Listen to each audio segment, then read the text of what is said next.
Baik, Ibu Bapak, kita mulai ya. Bismillahirrahmanirrahim. Assalamualaikum warahmatullahi wabarakatuh. Waalaikumsalam Waalaikumsalam warahmatullahi warahmatullahi wabarakatuh. wabarakatuh. Ibu Bapak, sebelum kita memulai, seperti biasa, mari kita awali kegiatan perkuliahan ini dengan berdoa. Semoga Allah memberikan ridho pada kita yang beragama Islam seperti biasa. Membaca Al-Fatihah yang lainnya menyesuaikan. Berdoa mulai. Bismillahirrahmanirrahim. Ar-Rahmanirrahim.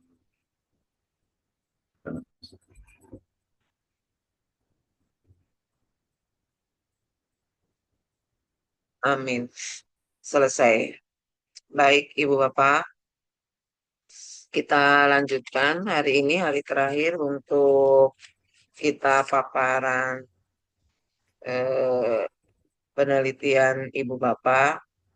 Eh, saya sarankan kalau yang sudah ada hasil ya, jadi jangan hanya sebatas paparan di sini saja, Ibu Bapak, supaya ada atau angka kredit untuk Ibu Bapak, terutama yang guru-guru ya. Nah, ini bisa dimasukkan ke dalam jurnal yang sudah ada hasil. Nah, kalau yang proposal silakan dilanjutkan aja ya, supaya nanti terbiasa untuk bisa menulis gitu ya. Jadi nanti Ibu Bapak tidak kesulitan lagi kalau misalnya mau kenaikan pangkat dan sebagainya ya. Kalau misalnya tidak untuk pribadi, juga misalnya untuk memperkuat eh, kampus ya, biasanya kalau dimasukin ke dalam jurnal itu mempertahankan nilai akreditasi unggul ya di Unindra. Tapi kalau misalnya yang eh, guru-guru ya, yang baru gitu ya. Nah, ini nanti coba dibiasakan ya, dibiasakan untuk menulis dan menulis ya, untuk membuat karya ilmiah seperti ini. Ya, Ini yang ringan-ringan aja. Nanti lama-lama ibu bapak nanti ketagihan kalau sudah terbiasa. Oke, kita lanjut ya ke yang berikutnya, yang belum ya, itu kebetulan saya baru print yang ini ya, file yang baru, terakhir Ibu ya, yang terakhir. yang terakhir, tapi yang sudah paparan juga sudah saya nilai ya. Eh, Silakan Ibu Bapak yang belum itu, bentar. Kalau di sini, ini coba diklarifikasi ya. Bu Fitri mau lidah itu sudah belum ya? Eh, Bu Uni, Bu Fitri, eh, Pak Arif, Bu Astrik. Tolong yang sudah nanti klarifikasi. Eh, Bu Rahayu, Bu Esther, Rahayu belum, Dok. eh, siapa? Rahayu Erlina. Rahayu, Rahayu. Ini kalau ini karena yang lama ya. Jadi yang baru saya belum di. Oh ya, Rahayu Erlina belum. Oke, sekarang siapa dulu? Rahayu Erlina, siap? Atau yang tadi saya sebutkan memang belum semua ya? Siap, Yang belum itu hari Purnama, Rahayu Bu. Erlina. Iya, Pak Arif belum. Pak Arif, silakan duluan Pak Arif mungkin. Silakan Pak Arif. Ya, Baik. Bismillahirrahmanirrahim. Assalamualaikum warahmatullahi wabarakatuh. Waalaikumsalam warahmatullahi Waalaikumsalam wabarakatuh. warahmatullahi wabarakatuh. Yang terhormat Ibu Dr. Yuyun, yang saya hormati, saya banggakan teman-teman seperjuangan, izin menyampaikan hasil penelitian saya yang mungkin masih banyak kekurangan. Oleh karena itu, saya mohon nantinya Bu Dr. Yuyun memberikan arahan, masukan demi peningkatan apa yang sudah saya tulis atau saya rangkum. Judul yang saya ambil adalah peningkatan kompetensi guru dalam menyusun modul ajar deep learning melalui bimbingan teknis berkelanjutan di SMP Negeri 34 Kota Bekasi. Saya Ari Purnama, nomor NIM 202474790008. Pendahuluan, latar belakang masalah, tantangan abad 21 menuntut guru adaptif terhadap perkembangan teknologi dan pedagogi. Modul ajar berbasis deep learning penting untuk membangun pemikiran kritis dan kreatif para siswa, dan masih banyak guru yang belum memahami penyusunan modul ajar dengan pendekatan deep learning. Itu yang menjadi latar belakang masalah penelitian saya. Stakeholder yang berperan, satu, kepala sekolah adalah mendukung kebijakan dan memfasilitasi program. Yang kedua, guru tentu sebagai subjek utama yang akan meningkatkan kompetensinya dalam hal pembuatan modul ajar berbasis deep learning. Yang ketiga, pengawas sekolah memberi arahan dan penguatan implementasi kurikulum. Komite sekolah yang memantau peningkatan mutu pembelajaran di sekolah. Dinas Pendidikan sebagai pembuat kebijakan dan penyedia program pengembangan profesional guru. Maaf. Dan fasilitator atau narasumber mendampingi secara teknis penyusunan dan penerapan modul ajar di sekolah. Tujuan dari kegiatan pertama, meningkatkan pemahaman guru tentang konsep deep learning dalam pembelajaran. Kedua, melatih guru menyusun modul ajar yang inovatif dan sesuai dengan kurikulum. Yang ketiga, menyediakan pendampingan teknis berkelanjutan untuk memastikan implementasi. Apa itu deep learning dalam pendidikan? Yaitu pendekatan pembelajaran yang mendorong pemahaman mendalam, mengintegrasikan critical thinking, problem solving, dan kontekstualisasi materi pelajaran. Ketiga, fokus pada proses belajar yang aktif, reflektif, dan bermakna. Komponen modul ajar, satu, identitas modul ajar, kompetensi dasar dan tujuan pembelajaran, 8 profil lulusan, materi pembelajaran, aktivitas pembelajaran berbasis deep learning, dan asesmen serta refleksi. Strategi bimbingan teknis, 1. Workshop penyusunan modul ajar, pendampingan individu atau kelompok oleh fasilitator, 3. Peer review antar guru, dan keempat, evaluasi dan refleksi rutin. Tahapan pelaksanaan, nanti mohon arahan Bu Doktor terkait dengan tahapan pelaksanaan, ini masih menjadi kegalauan buat kami di sekolah. Yang pertama, kegiatan dan waktu. 1. Sosialisasi dan prasurvei minggu ke-1 kami lakukan.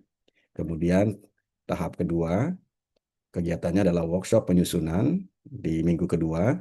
Kemudian yang ketiga, implementasi modul, waktunya minggu ketiga dan kelima. Kemudian pendampingan teknis minggu ke-6 dan ke-7, dan evaluasi dan refleksi di minggu ke-8.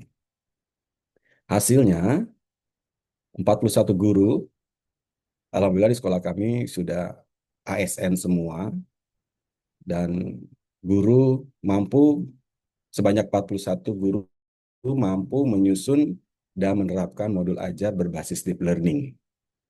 Kemudian tercapainya pembelajaran yang lebih mendalam dan bermakna. Nah, ini nantinya tolak ukurnya seperti apa, kami mohon arahan Bu Doktor. Kemudian terbentuknya komunitas belajar guru yang saling mendukung. Indikator keberhasilan, alhamdulillah setelah kami lihat, kami pantau, 100% guru dapat menghasilkan minimal satu modul ajar berbasis deep learning. Artinya bahwa semua guru sudah membuat untuk mengawali tahun pelajaran 2025-2026 eh, sudah mampu membuat modul ajar berbasis deep learning. 80% guru menunjukkan peningkatan skor pada post-test. Artinya pada kegiatan terakhir itu ada post-test dan 80% guru sudah menunjukkan peningkatan. Kemudian terdokumentasikannya praktik baik dalam kegiatan pembelajaran. Kegiatan ini menunjukkan bahwa bimbingan teknis berkelanjutan mampu meningkatkan kompetensi guru dalam menyusun modul ajar berbasis deep learning. Dengan dukungan stakeholder, guru lebih siap merancang pembelajaran yang bermakna dan sesuai tuntutan abad 21. Ini adalah kegiatan dokumentasi kegiatan yang sudah kami lakukan. Demikian hasil penelitian kecil atau penelitian singkat yang saya lakukan. Mohon arahan dan bimbingan dari Ibu Dr. Yuyun dan masukan dari teman-teman semua. Saya akhiri, wabillahi taufiq hidayah. Assalamualaikum warahmatullahi wabarakatuh.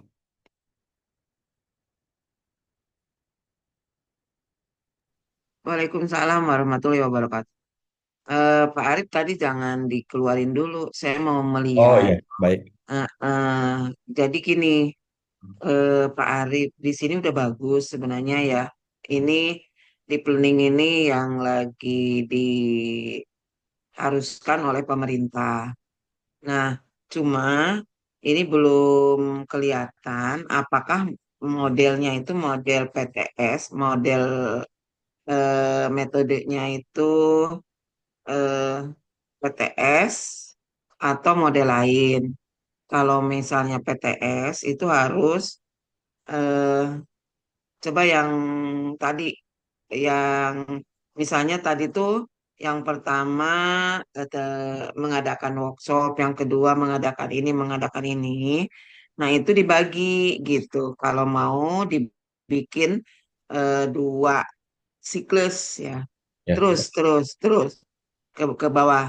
Yang tadi yang nah, bimbingannya.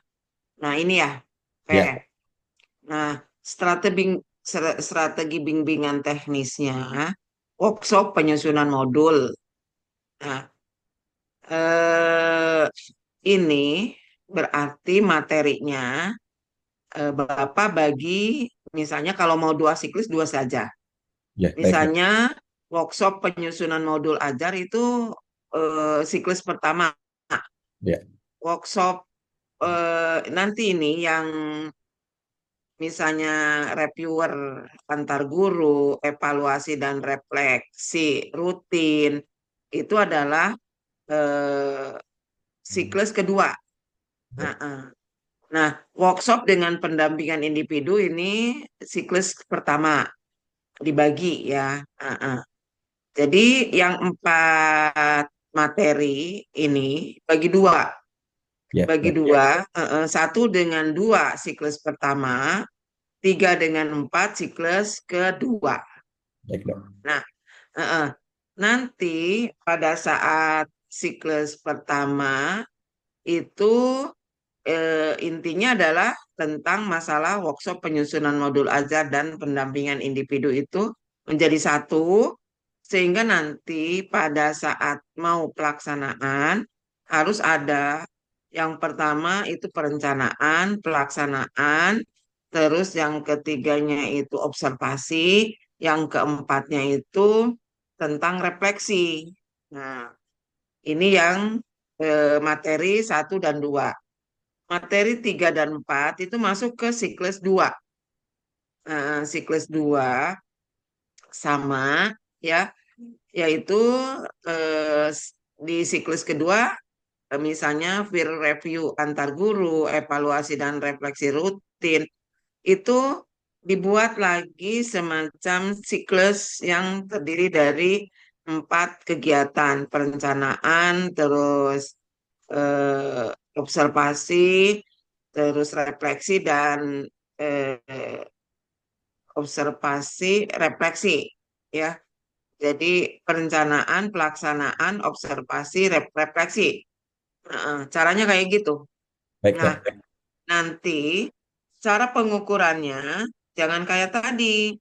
Pengukurannya yaitu eh, prasiklus, prasiklus itu harus diukur yang semuanya ini tentang hasil penyusunan modulnya, tentang hasil ini pendampingan kelompoknya bagaimana. Itu di siklus pertama. Cuma pada saat prasiklus itu diukur baik oleh wawancara maupun oleh instrumen boleh. Jadi ini semua diukur semua. Yang siklus 1 yang terdiri dari nomor 1, 2, siklus 2 nomor 3, 4 ini diukur semua pada saat prasiklus. Nah, barulah nanti di siklus pertama nanti dibandingkannya dengan siklus prasiklus. Sebelum prasiklus sih sebegini, misalnya angkanya berapa. Jangan dideskripsikan nilainya, tetapi dibuat semacam angka. Nah, prasiklus misalnya berapa? Siklus pertama itu nanti dibandingkan dengan antara prasiklus dengan siklus pertama. Terus nanti siklus keduanya juga sama. Prasiklus dibanding dengan siklus kedua. Seperti itu. Jadi nanti bikin format. Format hasil prasiklus itu nilainya berapa di antara 4 indikator ini, 4 pelaksanaan, 4 materi, tetapi dibagi 2 materi, di 2 kegiatan, siklus pertama dan siklus kedua. Nah, nanti di siklus, jadi hasilnya kelihatan bahwa prasiklus ini sebelum dibuat tindakan dengan deep learning itu berapa, siklus 1 perbandingan antara prasiklus dengan siklus 1, prasiklus dengan siklus 2.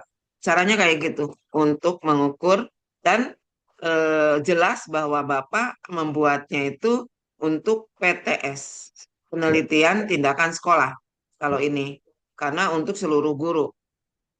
Jadi nanti dibetulin lagi supaya Bapak, ini kan Bapak kepala sekolah kali ya. Ya, betul, Dok. Nah, kalau kepala sekolah tinggal nanti Bapak buat untuk kumnya Bapak, angka kreditnya Bapak untuk kenaikan pangkat, untuk kreditasi sekolah. Nah, kalau Bapak sudah bagus, guru ASN semua. Nah, ASN itu biasanya wajib membuat karya tulis. Nah, nanti Bapak kalau sudah bagus ininya, bisa membimbing guru-gurunya untuk PTK. Seperti itu. Nanti boleh, silakan. Kalau misalnya Bapak sudah perbaikan ini, Japri, Bu, ini sudah betul atau tidak, baru nanti saya komentar di Japri. Ya, Pak ya? Untuk supaya Bapak bisa membimbing guru-guru yang lain dalam PTK. Ini udah bagus karena memang deep learning ini sekarang lagi diharuskan oleh model ya, model deep learning. Deep learning ini adalah pembelajaran yang mendalam. Intinya bahwa dalam pembelajaran itu harus yang pertama bermakna, yang kedua penuh kesadaran, kesadaran untuk pembelajaran itu bahwa penting untuk dirinya, dan yang ketiga adalah menggembirakan. Tiga itu ya di dalam deep learning. Nah, jadi nanti Pak Arif nanti dibetulin lagi ininya, eh, PTS dengan dua siklus yang tadi. Ya, baik. Betul. Oke. Terima kasih untuk masukannya Nah, dan arahan. iya. Oke, Pak Arif sudah. Sekarang yang ada di yang lama aja. Bu Astri belum. Bu Rahayu, Erlina, Esther, Bu Esther. Pak Haris sudah belum ya, Pak Haris? Belum ya.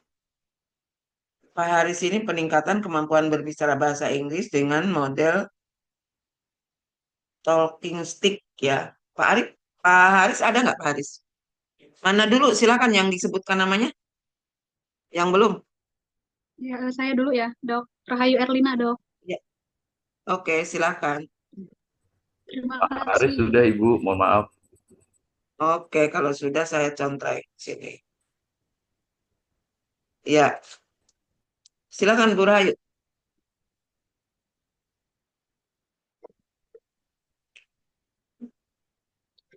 Ya, terima kasih. Bismillahirrahmanirrahim. Assalamualaikum warahmatullahi wabarakatuh. Waalaikumsalam Wabarakatuh. warahmatullahi Yang wabarakatuh. saya hormati Ibu dosen, Ibu Dr. Yuyun, serta yang saya cintai dan yang saya banggakan, rekan-rekan mahasiswa Unindra. Eh, Alhamdulillah pada hari ini paparan dari PTK yang alhamdulillah telah saya lakukan, meskipun tentunya di sini masih banyak sekali kekurangan. Salawat dan salam tidak lupa kita curahkan kepada junjungan kita Nabi besar Muhammad SAW. Baik, PTK kali ini berjudul Pelestarian Seni Budaya Daerah Musik Gamelan Degung melalui kegiatan pelatihan ekstrakurikuler Degung Nudi Pikaheman di SMP PGRI Karacak Bogor. Oke, next slide. Maaf, saya koreksi dulu. Eh, Iya, koreksi Dok. judul, koreksi Silakan, Dok. judul. Eh, Kalau yang namanya PTK PTS ini berarti bukan PTK ya, Bu Rahayu. PTK, Dok, ini, Dok. Kalau PTK itu ada permasalahannya. Masalahnya apa di sini? Nah, Tidak ada di nanti sini. obatnya yaitu dengan kegiatan di sini apa permasalahannya? Miss Putri,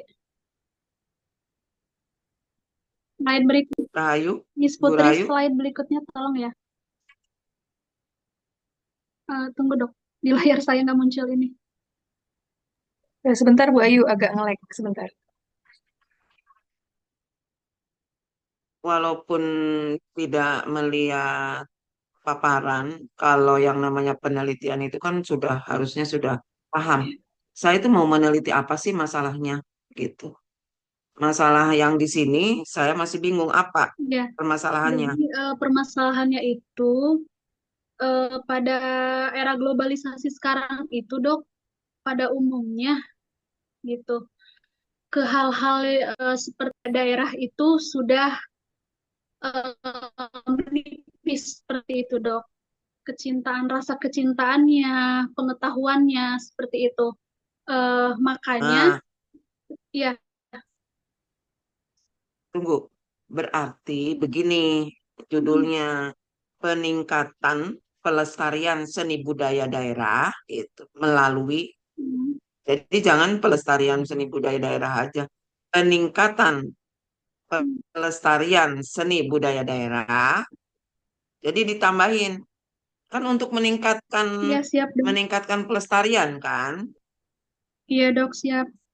Nah, jadi tambahin aja sedikit, peningkatan pelestarian seni budaya daerah melalui, nah gitu. Oke, Siap, Dok. udah. Iya, siap, Dok. Ya, lanjut.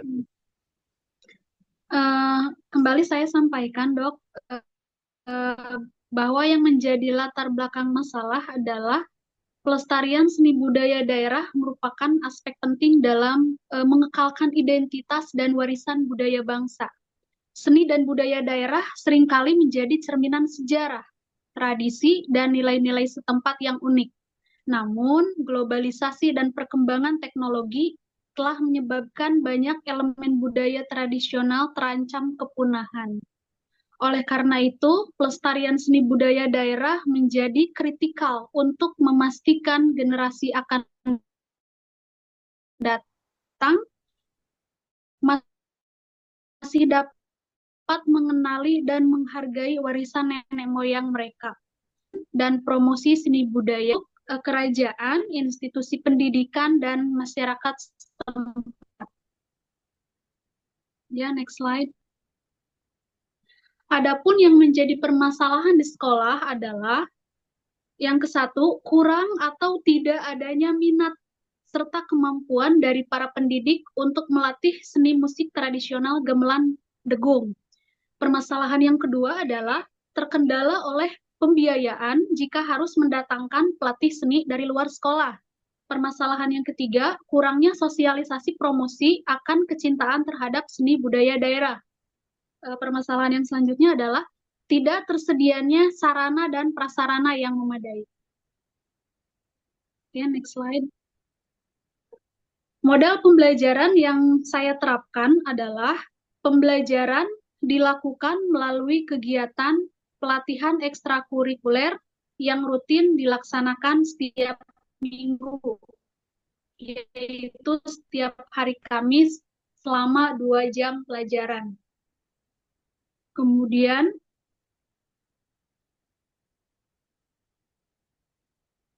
langkah-langkah pembelajaran. Pelatihan musik gamelan degung memerlukan pendekatan yang terstruktur dan penuh dedikasi. Langkah-langkah pembelajaran yang saya lakukan adalah yang pertama, memperkenalkan peserta didik sejarah dan filosofi gamelan degung, sehingga mereka memahami konteks budaya dan nilai-nilai yang terkandung di dalamnya. Langkah-langkah pembelajaran yang selanjutnya, peserta diperkenalkan pada instrumen-instrumen yang digunakan, seperti bonang, saron, jenglong, kendang, dan suling, serta teknik dasar memainkannya. Latihan dimulai dengan teknik dasar seperti cara memukul instrumen dengan benar dan menjaga tempo yang konsisten. Langkah selanjutnya adalah peserta didik diajarkan notasi musik dan pola-pola sederhana dari musik-musik tradisional Sunda. Langkah pembelajaran yang selanjutnya, peserta didik menguasai peserta didik diajak main bersama dalam ansambel yang mengedepankan kerjasama dan koordinasi antar pemusik. Next slide. Ya, ini masih termasuk dalam langkah pembelajaran. Peserta didik terus berlatih dan mendengarkan berbagai rekaman musik gamelan degung untuk memperkaya pemahaman dan keterampilan peserta didik dalam memainkan alat musik tradisional ini. Okay, next slide. Metode penelitian pembelajaran yang dilakukan adalah setelah peserta didik melakukan langkah-langkah pembelajaran, maka perlu dilakukan evaluasi pembelajaran secara berkala. Kemudian yang kedua, mengadakan pertunjukan kecil untuk mengukur kemajuan dan membangun kepercayaan diri peserta didik. Oke, yang selanjutnya adalah proses dan hasil pelatihan. Proses yang pertama ada prakegiatan, yaitu pelatih ekstrakurikuler menentukan para peserta didik yang mempunyai minat untuk belajar seni musik gamelan degung dari kelas 4 dan 5. Dan dilakukan siklus yang pertama, yaitu para peserta didik dikenalkan dengan alat-alat musik degung.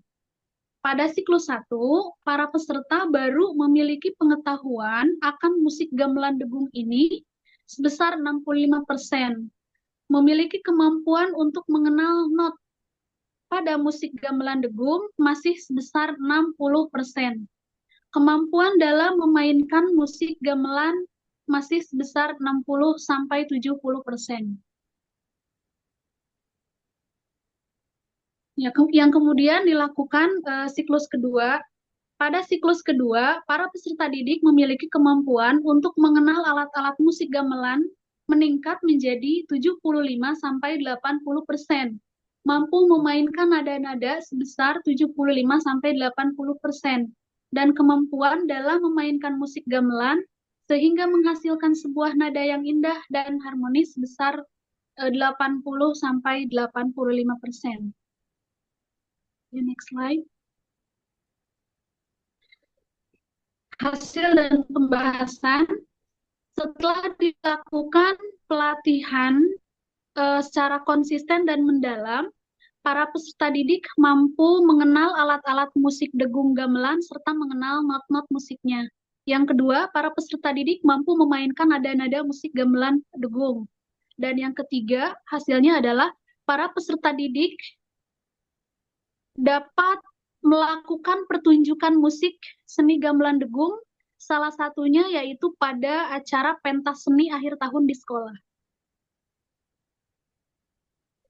Nah, baik, kesimpulannya adalah menjaga dan melestarikan identitas budaya di tengah arus globalisasi adalah langkah penting untuk mempertahankan jati diri bangsa. Dengan melestarikan bahasa, seni, nilai sosial, dan tradisi, kita tidak hanya menjaga warisan leluhur, tetapi juga membangun karakter yang kuat dan berdaya saing di era modern melalui para generasi penerus bangsa. Demikian paparan yang saya sampaikan. Mohon maaf atas segala kekurangannya. Insya Allah nanti saya perbaiki, Dok, untuk kekurangan tadi di judul. Terima kasih banyak semuanya. Wassalamualaikum warahmatullahi wabarakatuh. Waalaikumsalam. Waalaikumsalam warahmatullahi wabarakatuh. Baik, untuk Mbak Ayu, judulnya itu kan peningkatan pelestarian seni budaya. Otomatis kalau misalnya peningkatan pelestarian seni budaya, itu indikator apa sih yang akan diukur pada peningkatan seni budaya daerah? Ya, oke, tadi misalnya mengenal alat-alat musik, itu yang pertama indikatornya. Yang kedua, memainkan nada-nada, itu ya indikator dari pelestarian seni budaya. Yang ketiga itu pesta seni, gitu kan? Betul, Dok. Nah, sebenarnya coba lihat ya di kajian teori yang namanya pelestarian seni budaya itu apa aja indikatornya. Jadi kita memang tidak boleh mengira-ngira kalau yang namanya membuat indikator, membuat pengukuran dari pelestarian seni budaya itu apakah sudah mencakup yang tiga tadi, ya. Iya, Dok. Kalau memang belum, itu disesuaikan dengan kata kunci dari pelestarian seni budaya itu sendiri, ya. Jadi jadi dibuat suatu kajian teori dari pelestarian seni budaya itu. Dan Siap, Dok. nanti ambil indikatornya yang diukur.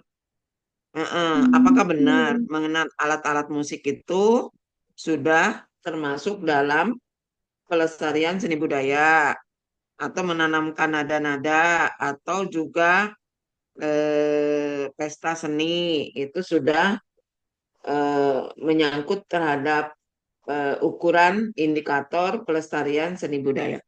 Jadi memang kalau yang namanya penelitian itu kita si peneliti itu harus tahu ya indikator-indikator dari pengukuran variabel Y, variabel yang menjadi masalah.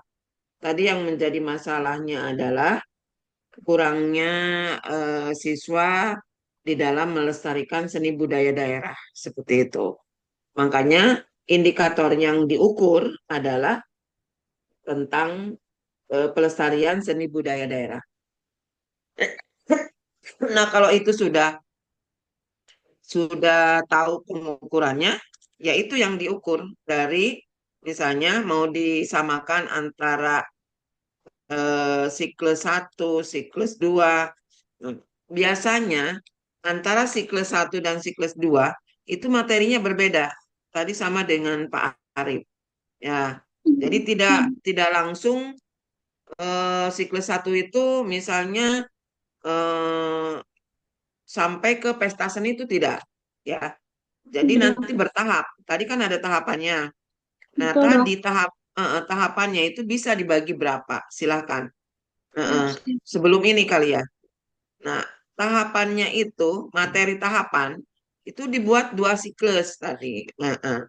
Jadi, Iya. siklus pertama mengenal alat dan memainkan nada-nada dalam degung. Nah, baru tuh yang siklus keduanya itu yang berikutnya gitu. Oh iya, iya, siap, Dok. Nah, jadi nanti sama pengukurannya.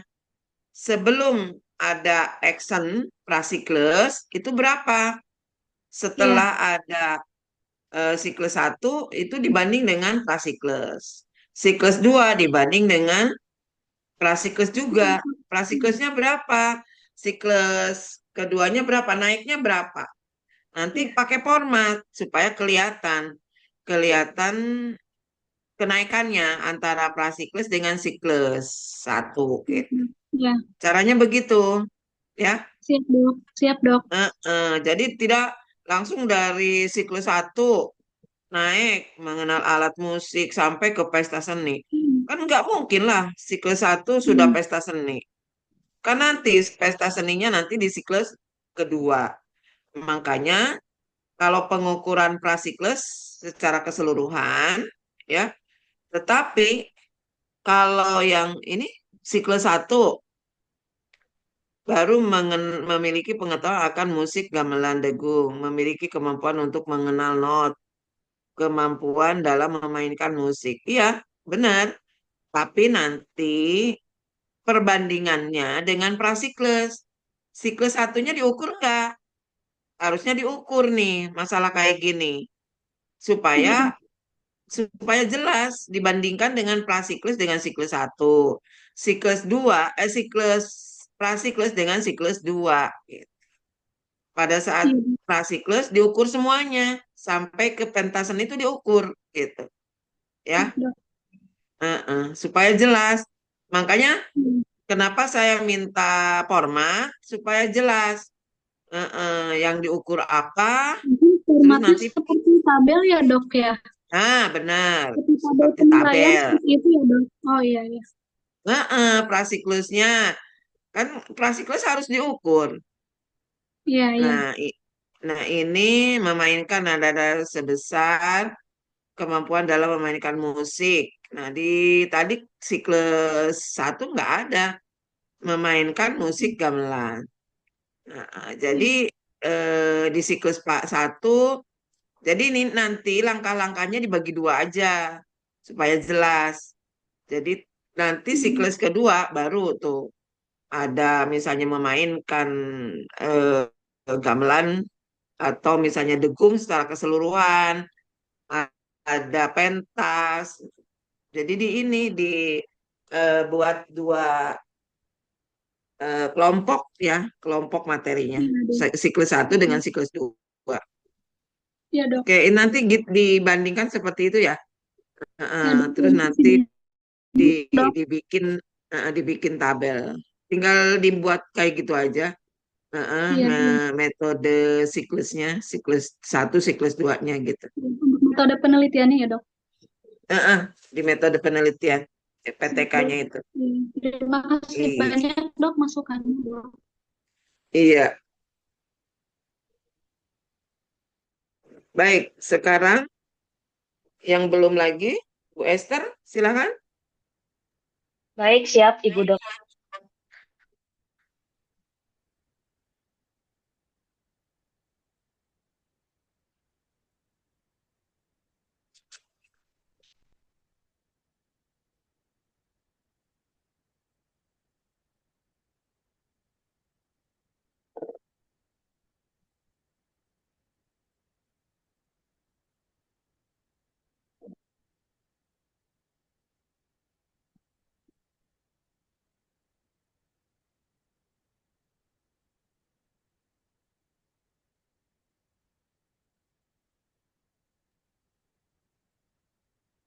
Baik, selamat pagi Ibu Dr. Yuyun Nuria MPD dan Selamat rekan-rekan yang pagi. saya hormati. Selamat pagi, Bu Perkenalkan Esther. nama saya, ya baik, perkenalkan nama saya adalah Esther Suryani Banjarnahor dan pada kesempatan ini saya akan memaparkan hasil penelitian tindakan kelas yang saya lakukan dengan judul Peningkatan Kemampuan Conversation Asking and Offering Help Bahasa Inggris melalui penerapan prinsip Understanding by Design UBD pada siswa kelas 11 SMKN 1 Jakarta.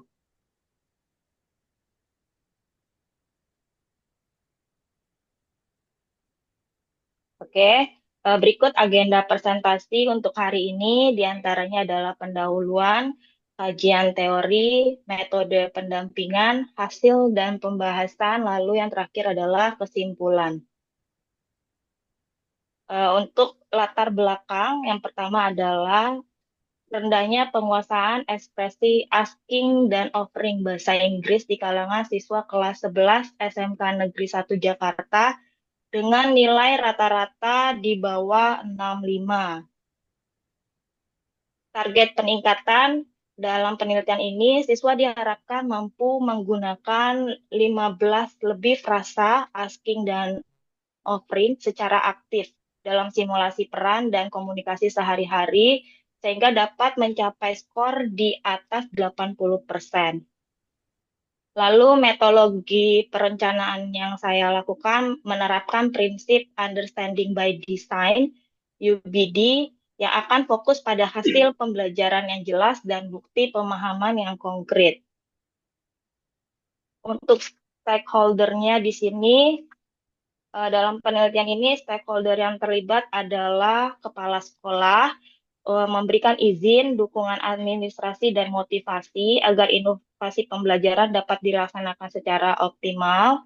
Lalu yang kedua adalah wakil kepala sekolah kurikulum, membantu memastikan bahwa rancangan pembelajaran berbasis understanding by design selaras dengan kurikulum sekolah dan kebijakan pendidikan yang berlaku. Lalu guru bahasa Inggris merancang, melaksanakan, dan mengevaluasi proses pembelajaran, serta melakukan refleksi untuk memperbaiki kelanjutan. Lalu ada siswa kelas 11 menjadi subjek utama yang terlibat aktif dalam proses pembelajaran dan penerapan prinsip UBD. Yang terakhir adalah orang tua atau wali murid mendukung proses pembelajaran dari rumah, khususnya dalam memotivasi siswa untuk mempraktikkan frasa-frasa bahasa Inggris dalam kehidupan sehari-hari. Lalu metodologi penelitian. Pendekatan dan subjek. Jenis penelitian adalah penelitian tindakan kelas PTK. Lalu subjeknya adalah 32 siswa, kelas 11 Tija SMKN 1 Jakarta, tahun ajaran 2023-2024, waktu pelaksanaan penelitian April sampai Mei 2024, instrumen dan prosedurnya adalah role play, lembar observasi, kuesioner siswa. Prosedurnya melibatkan tahap prasiklus, siklus 1, dan siklus 2. Berikut adalah prasiklus atau kondisi awal. 28. Lalu siswa yang mencapai KKM-nya adalah 70 sebanyak 15%.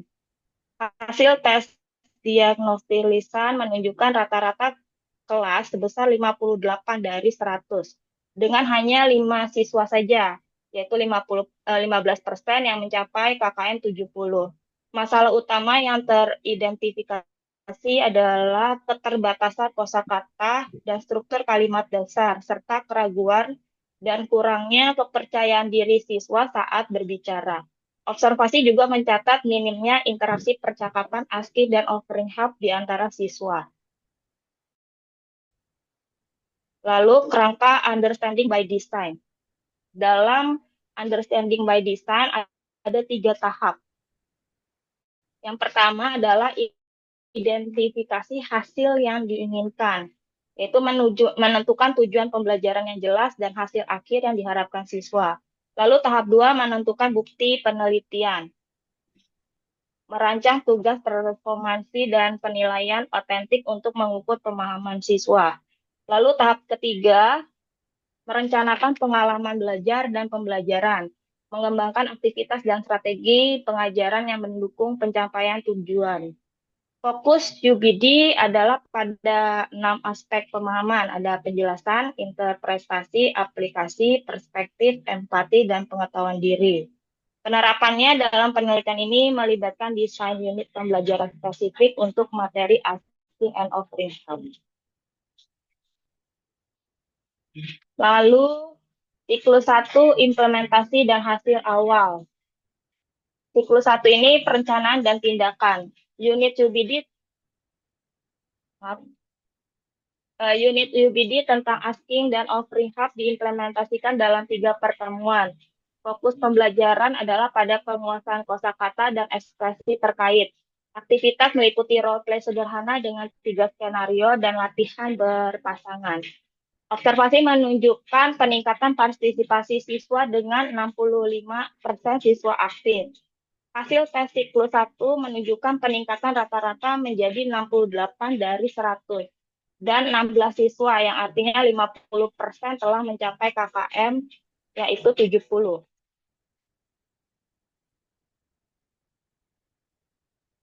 Lalu refleksi siklus 1 dan perencanaan siklus 2. Refleksi hasil, meskipun skor meningkat, target penelitian belum tercapai sepenuhnya. Masih 50% siswa mencapai KKM. Lalu yang kedua, identifikasi kelemahan. Siswa masih terlihat kaku dan kurang spontan, serta minim variasi ekspresi dalam percakapan. Yang ketiga adalah strategi perbaikan. Perencanaan siklus 2 melibatkan lebih banyak situasi otentik dan umpan balik konstruktif. Lalu yang keempat, fokus siklus 2 adalah modifikasi skenario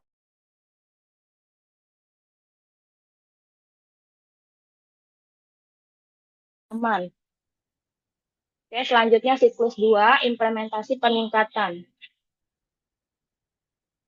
Dalam siklus 2 ini, perencanaan dan tindakan, unit UBD direvisi dengan skenario yang lebih kompleks, yaitu 5 skenario dan simulasi kehidupan nyata. Pembelajaran UBD dilaksanakan dalam 3 pertemuan, melibatkan diskusi kelompok dan proyek percakapan, community service. Lalu observasi dan hasil. Partisipasi siswa meningkat drastis hingga 90% dengan interaksi yang lebih alami. Hasil tes siklus 2 menunjukkan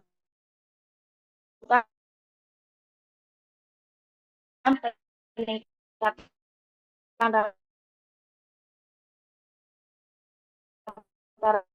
rata-rata yang signifikan menjadi 82 dari 100 dan 29 siswa berhasil, yang artinya sudah 90%. Ada prasilma ada yang menjadi 65, lalu di siklus kedua ada kenaikan sebesar 17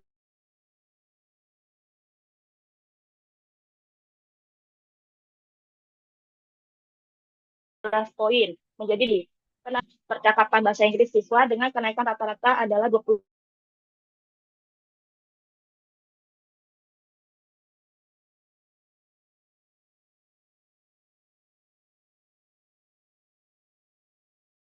4 poin dan mendasari intensif dan melakukan penelitian lanjutan untuk durasi yang lebih panjang. UBD telah berhasil menciptakan pembelajaran yang lebih bermakna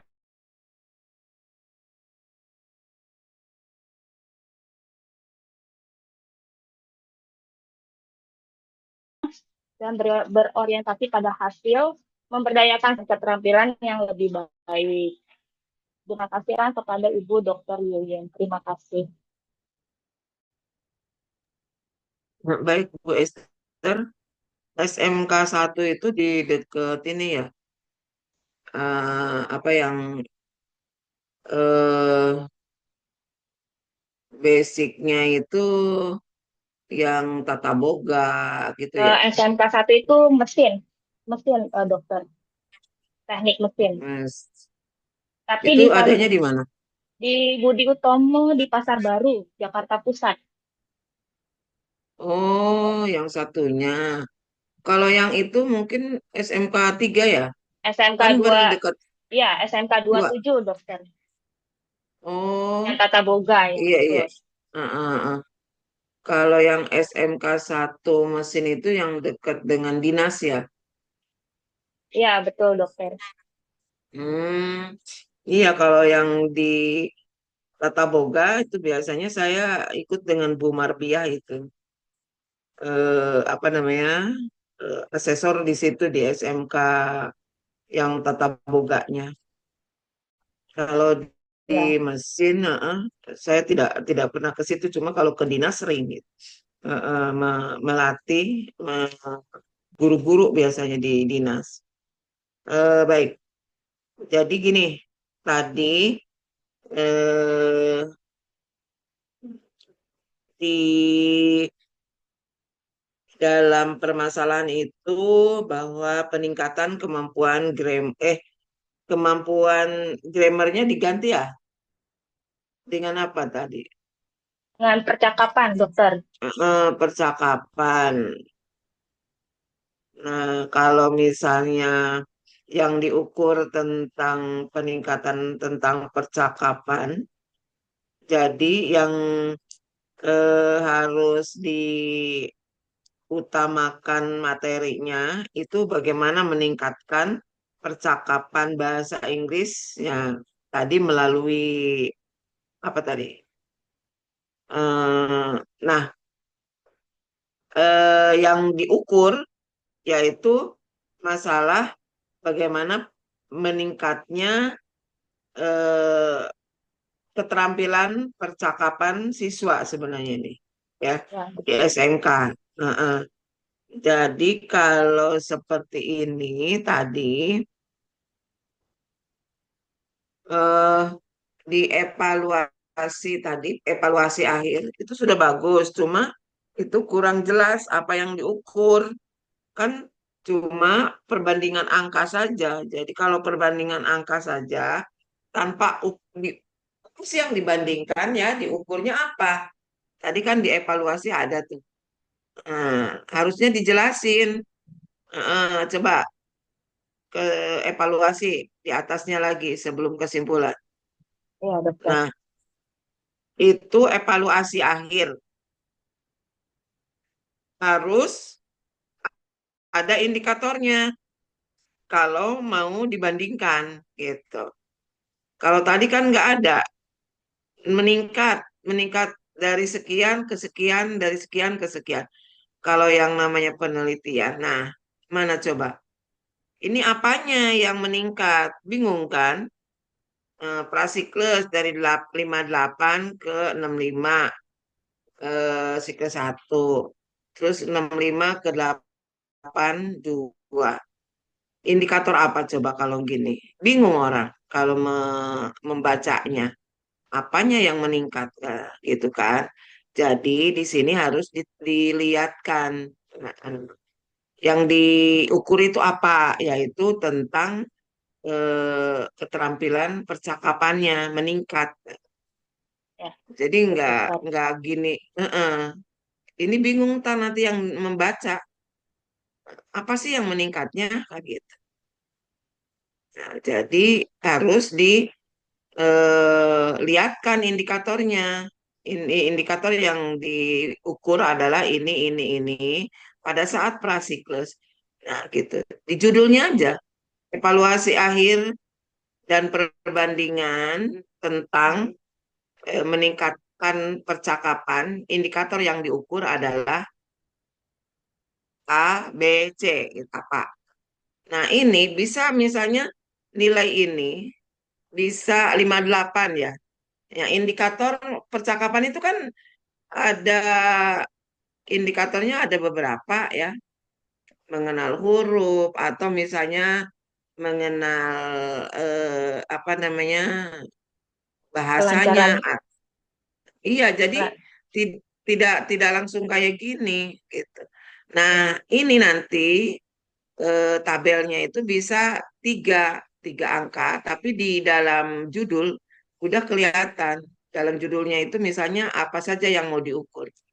Sehingga di sini kelihatan, oh berarti pada saat pengenalan misalnya kata itu siswa sekian nilainya pada saat prasiklus.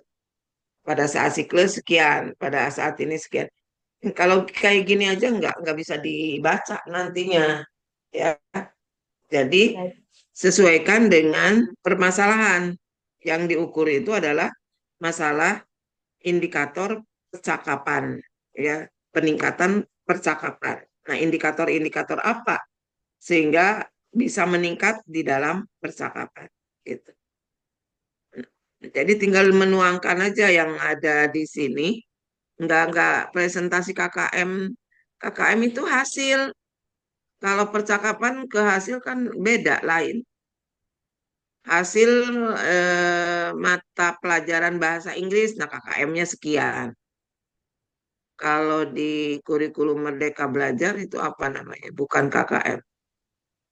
Kalau KKM itu kurikulum 2013, nah baru itu KKM.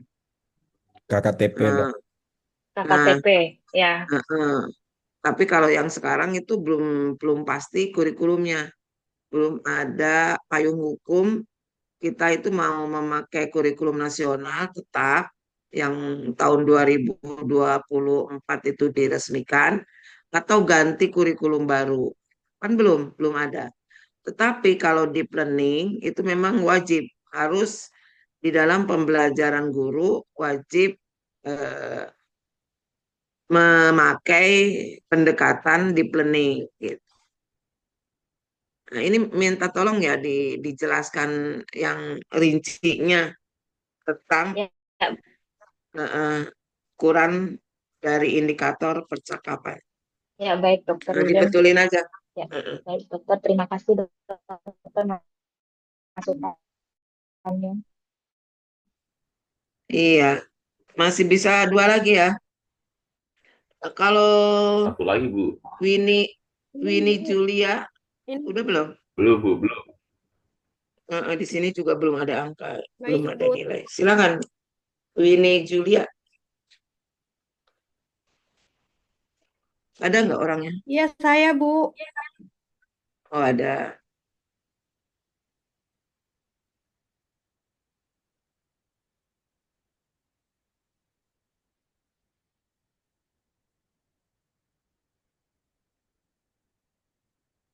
Nama itu ada yang singkat, ada yang ini sampai tiga. Tapi Hasanah satu, satu apa namanya kata. Walaupun satu bermakna Hasanah.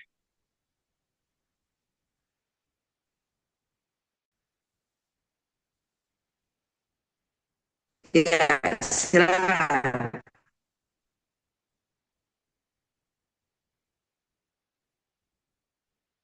Baik.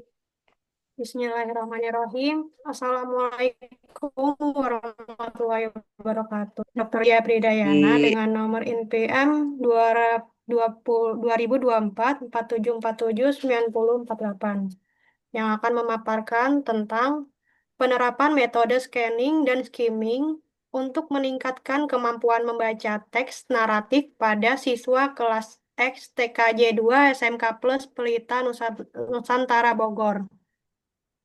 Sebelumnya saya mengucapkan terima kasih kepada Miss Putri Ngawirabaya karena beliau yang telah memberikan referensi objek penelitian saya, yaitu di sekolah SMK Plus Pelita Nusantara Bogor ini, yang dikarenakan status saya saat ini merupakan bukan guru ataupun pengajar ini.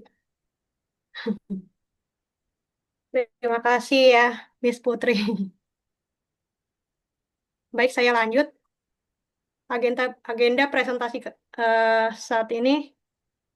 Yang pertama yaitu latar belakang masalah, kemudian rumusan masalah, tujuan penelitian, manfaat penelitian, landasan teori, metode penelitian, stakeholder, apa yang akan dilakukan, indikator keberhasilan, dan yang terakhir yaitu hasil yang diharapkan.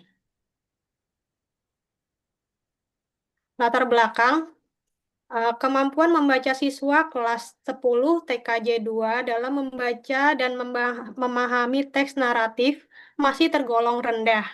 Hal ini terlihat dari hasil ulangan harian dan observasi kegiatan membaca di kelas. Kurangnya strategi membaca yang efektif menjadi salah satu penyebabnya. Oleh karena itu, diperlukan metode yang dapat membantu siswa yang dapat memahami isi bacaan secara efisien, yaitu dengan metode skimming dan scanning. Rumusan masalah yang pertama yaitu bagaimana penerapan metode scanning dan skimming dalam pembelajaran teks naratif. Yang kedua, apakah penerapan metode scanning dan skimming dapat meningkatkan kemampuan membaca siswa kelas 10 TKJ 2 SMK Plus Pelita Nusantara Bogor? Tujuan penelitian. Yang pertama yaitu mendeskripsikan langkah-langkah penerapan metode scanning dan skimming dalam pembelajaran teks naratif. Yang kedua, mengetahui peningkatan kemampuan membaca siswa setelah penerapan metode tersebut. Manfaat penelitian. Bagi siswa, dapat membantu siswa memahami teks naratif secara lebih cepat dan efektif. Bagi guru, memberikan variasi metode pengajaran. lanjut, Ya. lanjut supaya nggak terlalu Landasan teori, skimming merupakan teknik membaca cepat untuk memperoleh ide pokok teks. Scanning adalah membaca cepat untuk memperoleh ide pokok teks. Mohon maaf, Bu. Sepertinya saya salah. Ini mengetik ya.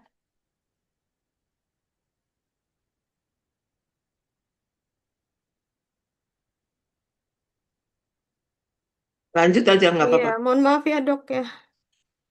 Ya, kedua dari metode ini yaitu merupakan teknik membaca efektif yang cocok digunakan untuk teks naratif yang memiliki alur cerita dan informasi penting. Metode penelitian. Jenis dari metode penelitian yaitu penelitian tindakan kelas atau PTK.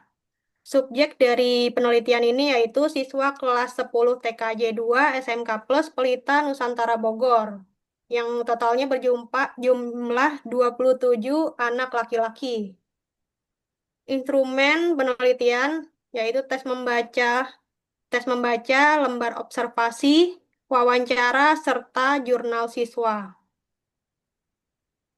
Di sini saya ada 3 siklus, yaitu pengenalan dan pelaksanaan, yaitu pengenalan metode scanning dan skimming, pelaksanaan tes membaca teks naratif awal.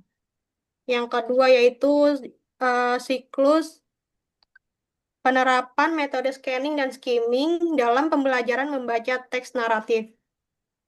Yang ketiga yaitu siklus evaluasi hasil penerapan metode scanning dan skimming.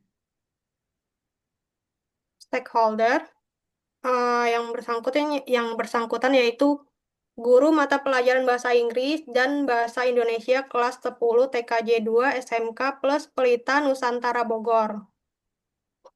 Siswa di sini yaitu kelas 10 TKJ 2 SMK plus Pelita Nusantara Bogor yang menjadi sampel penelitian. Di sini juga ada peran kepala sekolah dari SMK plus Pelita Bogor yang dapat memberikan dukungan dan izin untuk melakukan penelitian. Lalu kemudian orang tua siswa yang dapat memberikan dukungan serta motivasi kepada siswa. Apa yang akan dilakukan? Yang pertama yaitu menentukan sumber kesulitan.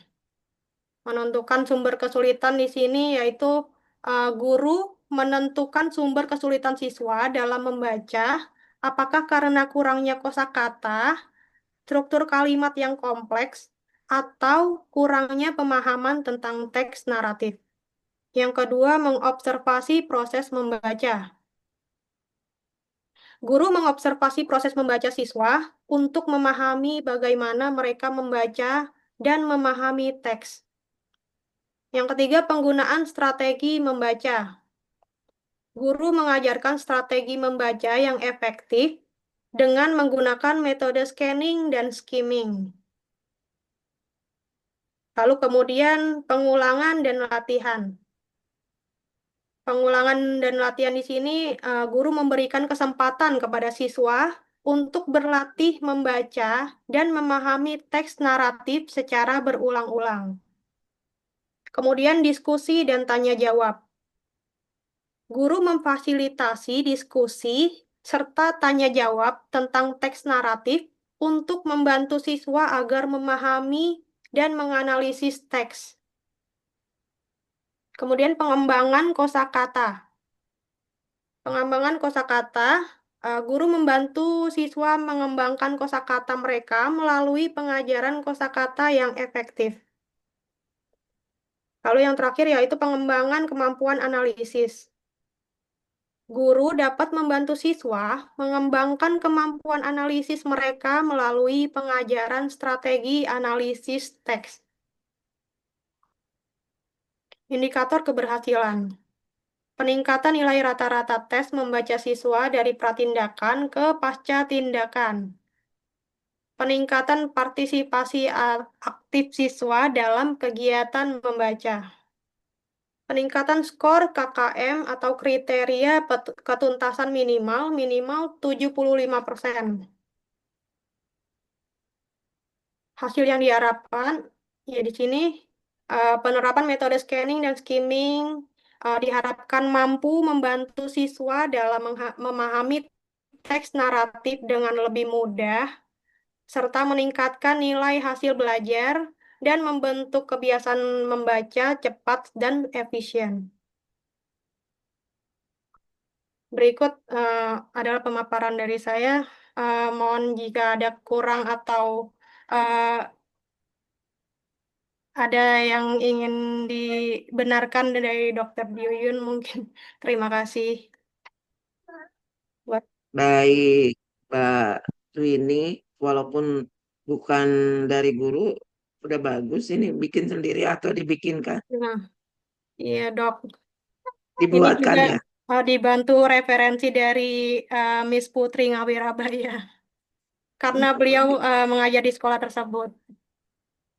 Hmm, tapi yang Hmm. mengadakan penelitiannya siapa nih? Mungkin lewat ini dok, komunikasi dengan Miss Putri bagaimana kelas di sana gitu. Karena kami kan jauh ya dok ya. Beliau di Cibinong sedangkan saya di Jati Asih. Jadi lewat perantara juga gitu. Kalau teman tidak ada yang di Jati Asih, Ada sih dok. itu Pak Arif juga masih di area Jati Asih, cuma kebetulan saat memberikan judul ke Dokter Yuyun, saat itu sedang komunikasi dengan Miss Putri. Kalau Jadi Batu ini apa?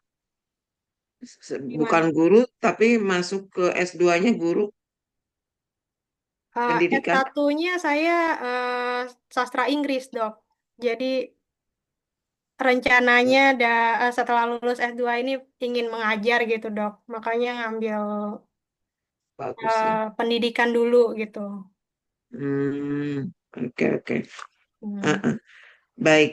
Jadi gini, kalau perbaikannya tadi sebenarnya udah mulai bagus ya di sini. Cuma yang tadi sama ini sebenarnya masukannya di apa namanya? eh, ada beberapa tadi langkah yang harus diambil oleh guru si peneliti itu. Nah, ini kan cuma dua siklus ya, dibagi dua aja dua siklus gitu. Jadi tidak, jadi langkah-langkahnya itu jelas gitu. Nanti siklus yang pertama, materi yang harus disampaikan itu kan tadi banyak banget tadi, ada 6 atau berapa. Nah, tadi dibagi Oh, 3 aja. Heeh, oh ini ya. bagi tiga. Nah, ya itu. Ya, dibagi 3 aja ya, Dok ya. Ini bukan materi semua. Menentukan sumber kesulitan nggak usah, bukan materi. Mengobservasi proses membaca. Nah, ini boleh Oh ya. menggunakan strategi membaca. Strategi membacanya itu dengan tadi ya scanning dan skimming itu bagaimana? Oke, bisa mengulangi dan latihan eh, bagaimana cara membaca gitu kan.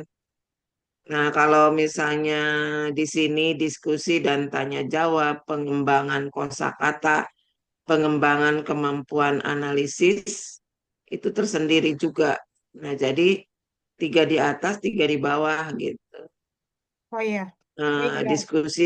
diskusi dan tanya jawab masalah apa di sini. Nanti dijelaskan di situ masalah pokok bahasannya atau masalah apa yang jelas gitu kalau di materi siklus keduanya. Kalau yang nomor 1 itu bukan materi, itu Baik, strateginya. Tapi baik, Dok. kalau yang nomor berikutnya, nomor 2, 3, 4 itu walaupun tidak dikasih nomor. Nah, itu langkah-langkah ya. Langkah-langkah dalam eh, scanning dan swimmingnya. Oh ya. Nah, nanti di sini kan eh, meningkatkan kemampuan membaca teks narasi ya. Jadi di tadi kan ukurannya adalah mengukur bagaimana si siswa bisa membaca teks naratif. Nah, jadi nanti yang diukur itu peningkatan kemampuan membaca teks naratifnya ya. Oh Jadi iya. tidak sampai hasil KKM. Kalau hasil KKM itu prestasi hasil mata pelajaran bahasa Inggris di ini ya. Baik, Dok. Saya lihat tadi kan ada KKM-nya. Oh iya. Jadi kalau sudah KKM itu di mata pelajaran,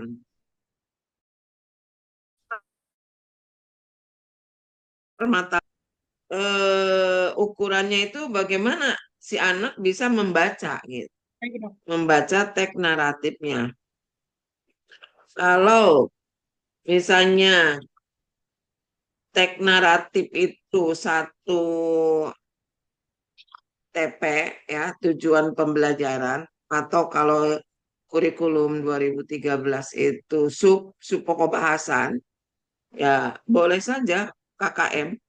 Tapi kalau misalnya teks naratif itu bukan satu sub pokok bahasan itu tidak bisa dikatakan atau diukur KKM-nya. Cuma mungkin teks naratif itu ini merupakan eh, pokok bahasan di dalam pembelajaran bahasa bahasa Inggris atau tidak gitu. Kalau memang iya, bisa diukur dengan KKM. Tapi kalau bukan, yang jangan diukur dengan KKM-nya. Kalau KKM-nya itu hasil pembelajaran bahasa Inggris, KKM-nya seperti ini. Tapi kalau misalnya merupakan sub, oke, bisa KKM. Ya mungkin itu ya nanti di ininya hasilnya diperbaiki lagi. Nah, itu tadi skor KKM. Kriteria ketuntasan minimal tentang apa? Apakah tentang teks naratifnya atau apa? Ya, itu. Baik, Dok. Hmm, Baik, terima kasih Dokter Yuyun atas Iya. pemaparan. Oke, satu lagi. Kebetulan memang Bu Sudah Astri. semua Ibu Dokter. Hah? Sudah selesai semua Ibu Dokter. Udah semuanya? Ya, yang belum itu Ibu Astri Dian yang mengundurkan diri Ibu Dokter. Oh iya. Oh, Astri Dian namanya. Mohon maaf ya Ibu Dokter. Kalau Astri Permatasari? Sudah Ibu. Udah. Astri Diana yang belum ya? Iya Ibu, mohon maaf kemarin sudah kami itu sih Bu, apa sih? Kami rayu untuk tetap kuliah di Unindra gitu, tapi beliau memang punya kepentingan lain gitu. Mohon maaf sebelumnya Bu Dokter. Eh, Kalau Fitri mau Lydia tuh Ya Bu udah ya Dokter. kemarin ya? Udah Bu Dokter. Oh, Ya tentang Oke, SMK udah apa semua. ya. Baik. Kalau begitu, ini kita kan masih ada waktu 5 atau 10 menit. Gini, karena saya masih di Papua Iya ya, Bu Dokter. jadi kemungkinan untuk minggu depan itu nanti saya teman saya yang masuk tatap muka, tapi bahannya nanti saya kasih. Bahannya yaitu eh, biasanya kan per kelompok yang UAS ya, tapi kalau UTS, tapi kalau UAS itu per dosen. Jadi kemarin kan saya dikira tadinya Pak Widodo, taunya Pak Widodo bilang tidak, itu diserahkan ke dosen masing-masing. Nah, saya sudah membuat soal studi kasus ya. Tolong Ibu Bapak, walaupun itu studi kasus, tapi Ibu Bapak menjelaskannya sesuai, tolong kalau misalnya ada tentang deskripsi, eh, ntar di sini saya ngikutin dari hmm, ini, ngikutin yang eh, kelompok ya, tugas kelompok. Coba kita lihat tugas kelompok ya. Hmm. Yang belum diujikan yaitu dari kelompok. Nah, mengenai ekonomi pembiayaan itu belum. Terus teknologi, relasi teknologi dan pendidikan serta produk teknologi yang relevan dengan penyelenggaraan pendidikan itu juga belum. Jadi saya ambil ruang lingkupnya yaitu dari kelompok 6, 7, 8, 9, 10, dan 11. Jadi teknologi ya, teknologi, relasi teknologi itu yang kelompok 7. Kelompok 8-nya itu tentang deskripsi sosial, bagaimana kontribusi nilai-nilai sosial terhadap pendidikan dan relasinya, dan bagaimana kontribusi nilai-nilai budaya terhadap pendidikan. Nah, ini eh, satu nomor itu AB ya. Jadi A-nya itu eh, studi kasus, memang studi kasus.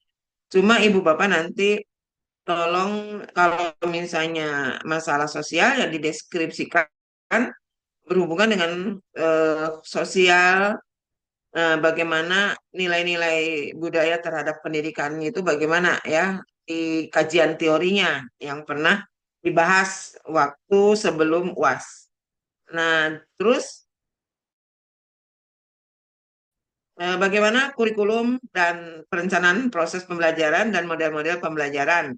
Nah, ini saya buatkan karena S2, jadi studi kasus, dan mohon nanti jawabannya per individu, jangan eh, copy paste, jangan memberikan ke yang lain, nanti rugi sendiri. Nah, kalau misalnya sama, akan dibagi ya nilainya.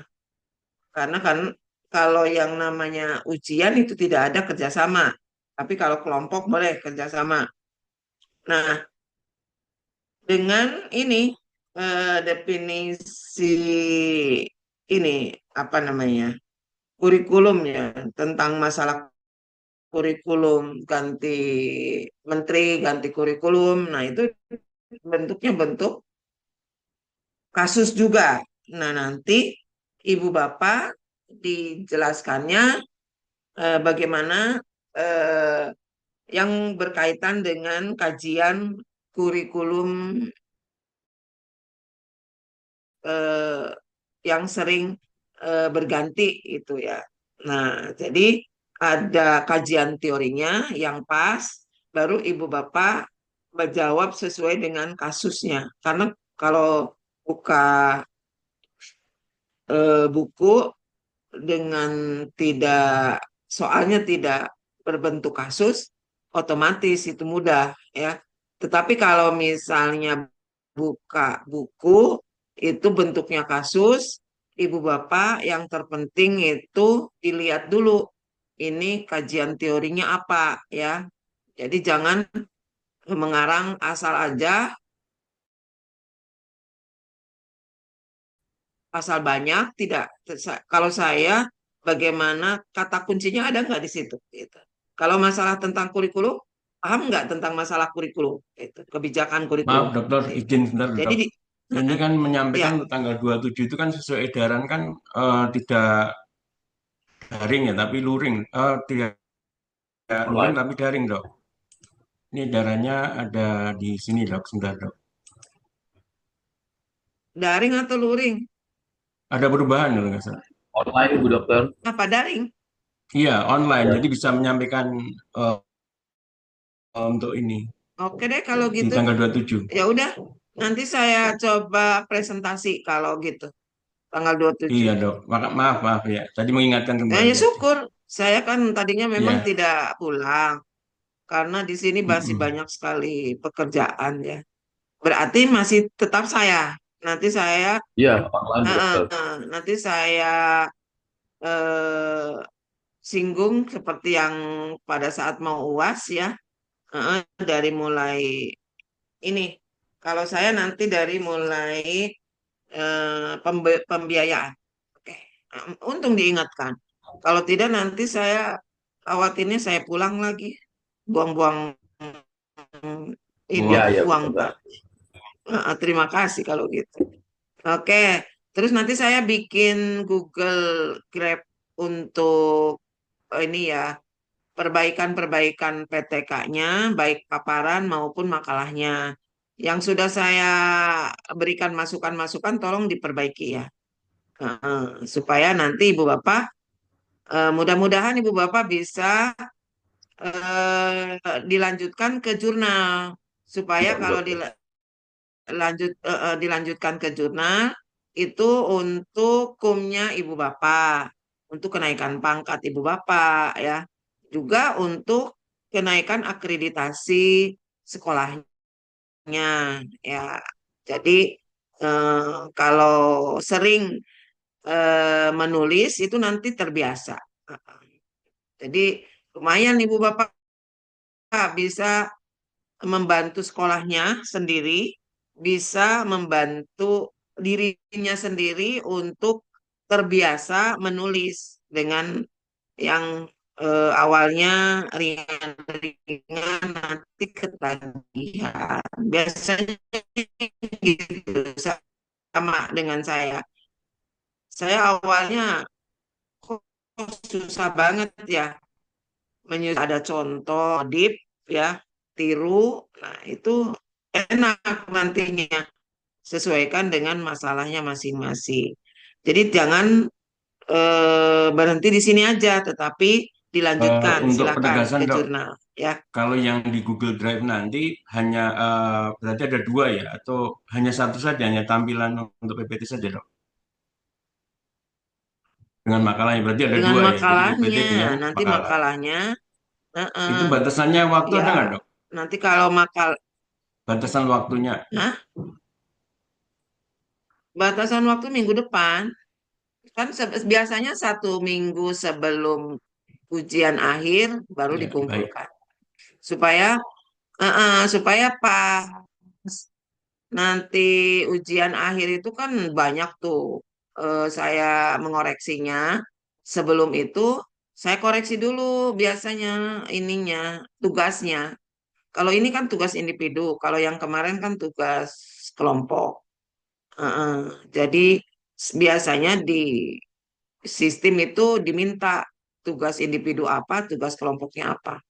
Nanti Ibu Bapak masukin, saya kalau mudah-mudahan nanti agak siangan, saya bikin Google-nya, nanti kalian yang sudah diperbaiki boleh masukin. Kalau lebih cepat lebih bagus. Kalau yang paparan lebih awal-awal kan pasti sudah diperbaiki.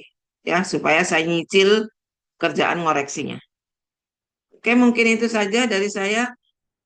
Jadi minggu depan saya masih tetap Online Bu Dokter. untuk berlanjut daring dan saya paparan dari awal, bukan dari awal, dari nomor 5 pembiayaan, nomor 6 kelompok 6 ya, pembiayaan sampai terakhir saya eh, eh, simpulkan. Terima Oke, kasih Bu mungkin Dokter. itu saja ya dari saya. Terima kasih. Mohon maaf, saya Iya mohon Bu Dokter. izin Terima live kasih. ya. Wassalamualaikum warahmatullahi Waalaikumsalam wabarakatuh. Waalaikumsalam Waalaikumsalam warahmatullahi warahmatullahi wabarakatuh. Terima wabarakatuh. kasih Terima kasih, dokter. Dokter Yun. Iya, salam sehat. Salam Sehat. sehat.